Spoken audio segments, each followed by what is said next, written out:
Le film commence avec un petit garçon nommé Léo que sa grand-mère réveille pour aller à l'école. Léo est obsédé par le catch et sa chambre est remplie de photos de catcheurs. Il aime beaucoup le catch et rêve de devenir un catcheur célèbre quand il sera grand. On voit Léo s'habiller rapidement et se préparer vite pour ne pas être en retard à l'école. Il monte sur son vélo et part. Il rencontre ses amis et ils vont ensemble à l'école. Quand ils arrivent là-bas, ils rencontrent l'élève le plus populaire de l'école qui s'appelle Trevor. Ce Trevor harcèle toujours Léo et ses amis et les rabaisse devant tous les élèves. Cette fois encore, il continue à se moquer d'eux et les rabaisse, se moquant particulièrement de Léo, et les frappe jusqu'à ce que la directrice les voie et envoie Trevor et ses amis au bureau du surveillant pour ce qu'ils ont fait à Léo. Ensuite, Léo va s'asseoir avec ses amis et on remarque que Léo a le béguin pour une de ses camarades clodards de classe nommée Erika. Mais Erika ne fait pas attention à lui et ne le remarque pas, et il n'arrive pas à faire le premier pas et lui parler parce qu'il est extrêmement timide. Après l'école, Léo rentre chez lui, mais il est surpris de voir que Trevor et ses amis viennent et veulent le frapper parce que le surveillant les a punis à cause de lui et ils veulent se venger de lui. Alors Léo prend son vélo et essaie de leur échapper. Il commence à le poursuivre, alors il entre dans une maison où il y a une fête pour se cacher d'eux à l'intérieur. Il entre dans une certaine pièce de la maison et s'enferme dedans. Cette pièce est remplie d'objets sur le catch. Léo entre et explore cette pièce et regarde les objets qui s'y trouvent. Il trouve une boîte et un masque d'apparence très étrange, avec une odeur extrêmement mauvaise. Malgré la mauvaise odeur du masque, Léo décide d'essayer ce masque, car il ressemble au masque d'un champion de catch. Mais au même moment, le propriétaire de la maison entre et surprend Léo, et Léo n'a pas le temps de mettre le masque. Le propriétaire de la maison demande avec colère à Léo ce qu'il fait chez lui. Léo lui explique qu'un groupe de garçons le poursuivait pour le frapper, et qu'il ne pourrait pas leur résister, alors il essayait de leur échapper, et est entré chez lui par hasard. Le propriétaire de la maison se fâche contre Léo, puis lui propose de prendre ce masque s'il le veut. Léo est content, prend le masque et part. Léo rentre à la maison et s'assoit avec sa grand-mère. Ils s'assoient ensemble pour regarder des matchs de catch. Après la fin des matchs, il voit une publicité pour un concours de la WWE pour les catcheurs. Et celui qui réussira à gagner ce concours aura un contrat avec la fédération et deviendra un catcheur officiel. Il y a aussi un prix d'une valeur de 50 000 $ et le concours aura lieu dans la ville où ils vivent. Léo est heureux et très enthousiaste pour ce concours. Ensuite, Léo sort dans sa chambre et entend son père Steve parler avec sa grand-mère.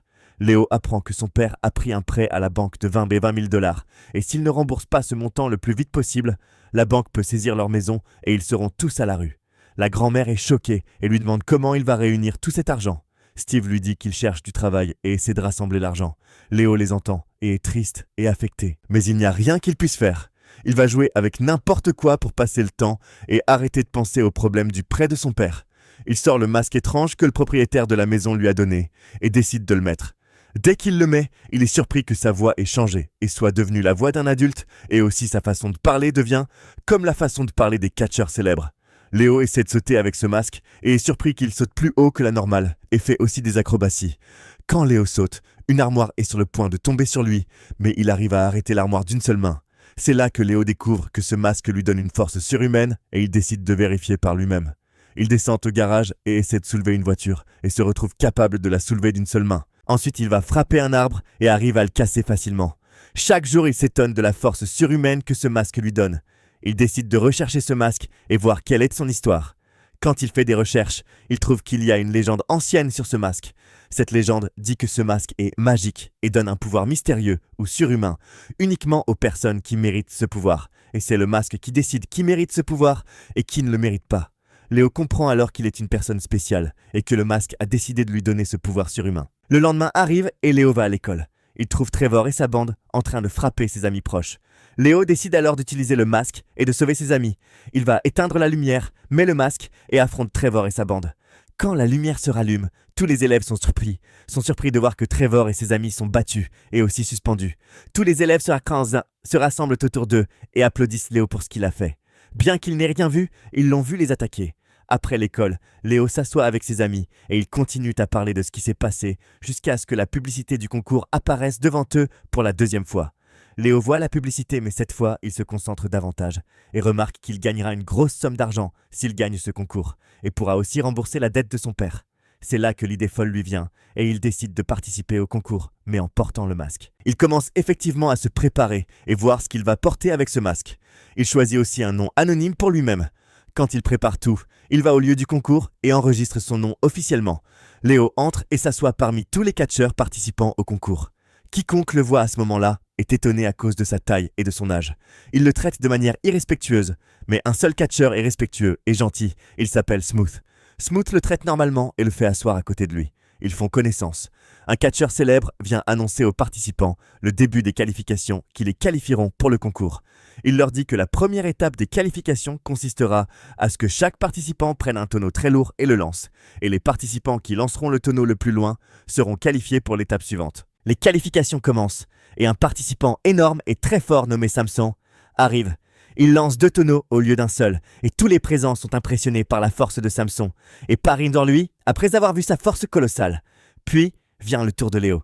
Il prend son tonneau et le lance avec une telle force que le tonneau sort du bâtiment. Tout le monde est surpris par la force de Léo à ce stade et commence à faire attention à lui. Il continue les autres qualifications et dans toutes les étapes, Léo excelle et arrive à se démarquer parmi tous les catcheurs malgré sa petite taille. Après les qualifications, ils choisissent les personnes qui seront qualifiées pour le concours, dont Léo avec Smooth et Samson. La nuit arrive et Léo rentre à la maison mais n'entre pas par la porte de la maison. Il entre par la fenêtre de sa chambre car il est tard et il ne veut pas que son père et sa grand-mère sachent à quelle heure il est rentré. Mais dès qu'il entre, il trouve sa grand-mère éveillée et qui l'attend. Elle lui demande ce qui l'a fait rentrer si tard et où il était. Léo s'assoit avec elle et lui raconte tout, du masque magique au concours. Il lui demande de promettre de ne pas en parler à son père. Sa grand-mère qui l'écoute est choquée et n'en croit pas ses oreilles, mais il lui confirme la véracité de ses paroles et insiste jusqu'à ce qu'il la fasse promettre qu'elle ne le dira pas à son père. Elle lui dit aussi qu'elle regardera le concours et l'encouragera et le soutiendra pour qu'il gagne. Le lendemain arrive et Léo va à l'école. Il continue à suivre Erika de loin comme d'habitude, mais ses amis continuent à l'encourager à faire le premier pas et lui parler. Surtout après qu'elle ait pu le remarquer quand elle l'a vu se cacher de Trevor et ses amis, quand il les a frappés. Ils vont effectivement et parlent ensemble. Ils font connaissance et il obtient d'elle un rendez-vous pour réviser ensemble. Après l'école, Léo va au concours car ce jour-là c'est le début du tour des 8e de finale. Dans le concours, Léo affrontera un adversaire très fort, mais il a confiance en lui et dans le masque. Le match commence et au début c'est ce catcheur qui domine. Mais Léo revient fort dans le match et avec l'aide du masque, il arrive à battre ce catcheur et Léo gagne le match. Léo se qualifie pour les quarts de finale. Il est heureux et très enthousiaste et sa grand-mère est encore plus heureuse en le regardant à la télévision. Ensuite, Léo rentre à la maison et Erika vient lui rendre visite et réviser avec lui comme convenu. Léo s'assoit avec elle et passe un bon moment ensemble.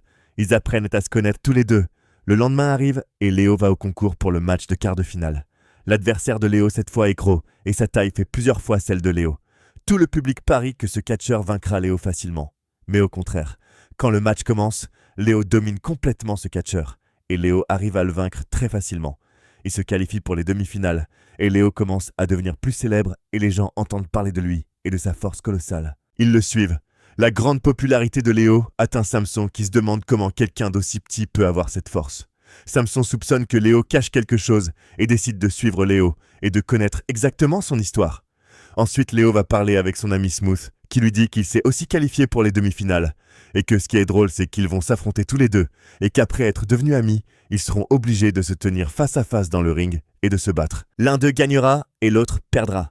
Léo lui dit qu'ils se battront équitablement et que le meilleur catcheur d'entre eux gagnera sans complaisance ni tricherie. Ensuite, Léo va s'asseoir avec ses amis au restaurant et Erika est avec eux. Ils continuent à parler ensemble et Erika leur dit qu'elle veut participer à un concours de danse. Mais ce qui l'en empêche, c'est qu'elle a peur de ne pas être acceptée et aussi qu'elle ne pourra pas monter devant le public seule et sera stressée. Léo continue à lui parler, à l'encourager et à la soutenir. Il lui donne beaucoup de confiance en elle et lui propose de participer au concours avec elle et de danser ensemble. Elle accepte. Soudain, pendant qu'ils parlent, ils trouvent un voleur qui est entré pour voler l'endroit par la force. Léo décide de mettre le masque et d'arrêter ce voleur. Léo sort effectivement le masque, affronte le voleur et sauve la situation. Tous les présents continuent à scander son nom. Ils l'acclament, surtout ses amis qui n'en croient pas leurs yeux et sont aussi fiers de lui. Léo commence à devenir de plus en plus célèbre au point que des médias viennent faire une interview télévisée avec lui sur lui et son héroïsme. Les jours passent et la relation de Léo avec Erika se développe davantage. Ils passent beaucoup de temps ensemble car Erika l'entraîne à la danse pour le concours de talent. Le jour du match de Léo en demi-finale arrive, contre son ami Smooth. Mais la surprise ici est qu'avant le match, le manager de Samson entre et met une substance collante sur l'échelle que Léo va monter. Dès que Léo marche sur cette substance, ses mouvements deviennent très lourds et il ne peut plus bouger, mais il est obligé d'entrer dans le match. Le match commence et au début Smooth domine Léo et profite du fait que Léo ne peut pas bouger à cause de la chaussure. Mais quand Léo découvre la substance dans sa chaussure, il décide d'utiliser la situation à son avantage et affronte Smooth avec intelligence. Il arrive à le battre et gagne. Il se qualifie pour la finale pour affronter Samson dans la cage. Après le match, Léo prend le micro et salue Smooth et dit de beaux mots sur lui. Ensuite, Léo va parler avec ses amis et sa grand-mère, mais avec sa vraie personnalité sans le masque. La surprise est que le manager de Samson les espionne sans qu'ils s'en rendent compte. Il découvre que Léo n'est qu'un petit enfant et que c'est ce masque qui lui donne la force surhumaine. Et sans le masque, il ne vaut rien. Erika demande à Léo de ne pas être en retard au rendez-vous du concours de talent car ils vont danser ensemble. Léo lui dit qu'il a une conférence de presse importante, qu'il va la terminer tout de suite et qu'il viendra à son concours. Il va effectivement à la conférence et continue à rabaisser Samson et à se moquer de lui devant tout le monde, au point que Samson perd son sang-froid et est sur le point de venir le frapper. Mais les gardes l'attrapent et les séparent au dernier moment. Après la conférence, Léo continue à se prendre en photo avec les fans et fait des interviews avec les journalistes. Il s'oublie complètement. Au même moment, Erika attend l'heure du spectacle, mais il l'a oublié, et a oublié le spectacle en général. Erika est obligée de monter danser seule, et même si elle est très triste et embarrassée, elle arrive à impressionner le public et le jury qui l'apprécient beaucoup. Après la fin du spectacle, Léo arrive et va voir Erika et ses amis, mais ils sont fâchés parce qu'il n'est pas venu. Au lieu de s'excuser auprès d'eux et d'arranger la situation, il commence à leur dire que son concours est plus important et qu'il est célèbre et a des fans, et qu'il n'est pas obligé d'être libre pour eux tout le temps. Ils sont fâchés contre lui et contre son arrogance, le laissent et partent. Léo rentre à la maison et est surpris de trouver Trevor et ses amis qui l'attendent dehors pour se venger de ce qu'il leur a fait. Malheureusement, il n'a pas le temps de sortir le masque et de le mettre, alors ils arrivent à le frapper et à se venger de lui. Ensuite, Léo rentre chez lui et monte s'asseoir seul sans parler à son père ou à sa grand-mère. Son père monte lui parler et essaie de se rapprocher de lui et d'améliorer sa relation avec lui. Mais Léo repousse son père et lui dit qu'il ne veut pas lui parler et le fait partir. La grand-mère de Léo vient s'asseoir avec lui et lui dit que son attitude est très mauvaise et que la vraie force ne vient pas des masques magiques mais vient de l'esprit et du cœur. Léo est touché par ces paroles. Le lendemain arrive et Léo va s'excuser auprès de ses amis pour son attitude envers eux. Il leur dit que la célébrité l'avait aveuglé, mais qu'il est maintenant revenu sur le droit chemin et a compris qu'il n'a pas de valeur sans eux. Ils sentent vraiment que leur ami d'autrefois est revenu, alors ils lui pardonnent et redeviennent amis. Les jours passent, jusqu'à ce qu'arrive le jour du match final, où Léo affrontera Samson qui en a vraiment marre de Léo et attendait le jour où il l'affronterait pour en finir avec lui et le battre. Avant le début du match, Samson et son manager vont voir Léo dans le vestiaire. Et le manager de Samson dit à Léo qu'il connaît sa vérité et qu'il sait qu'il n'est qu'un enfant faible et sans valeur. Le manager continue à distraire pendant que Samson remplace le masque de Léo par un autre faux masque. Ensuite, le manager sort, puis Samson et Léo entrent dans la cage. Le match commence et dès le début du match, Léo remarque qu'il est très faible et ne peut ni se défendre ni frapper fort comme avant. Samson sort le vrai masque et fait savoir à Léo qu'il a un faux masque et qu'il est sur le point d'être battu à mort. Samson essaie de mettre le masque magique mais n'y arrive pas. Il décide alors de battre Léo sans masque. Samson court vers Léo pour l'affronter mais Léo continue à courir loin de lui dans la cage. Il a peur et monte sur la cage et reste en haut. Samson décide alors de monter derrière lui pour l'attraper et le ramener dans le ring. À ce moment-là, Steve, le père de Léo, entre et dit à son fils que Samson a peur des hauteurs et c'est évident quand il monte. Léo continue à provoquer Samson pour qu'il monte plus haut.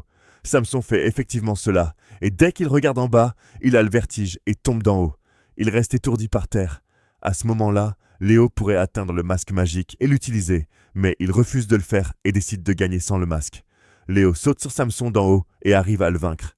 Il arrive à gagner le match, et tout le public est heureux pour Léo et scande son nom. Ensuite, Léo parle dans le micro et remercie sa grand-mère, son père, ses amis et tous ceux qui l'ont soutenu. La fédération vient remettre le prix à Léo. Ils lui disent qu'il recevra le montant d'argent normalement, mais qu'ils ne pourront pas lui permettre d'entrer à la WWE parce qu'il est encore trop jeune.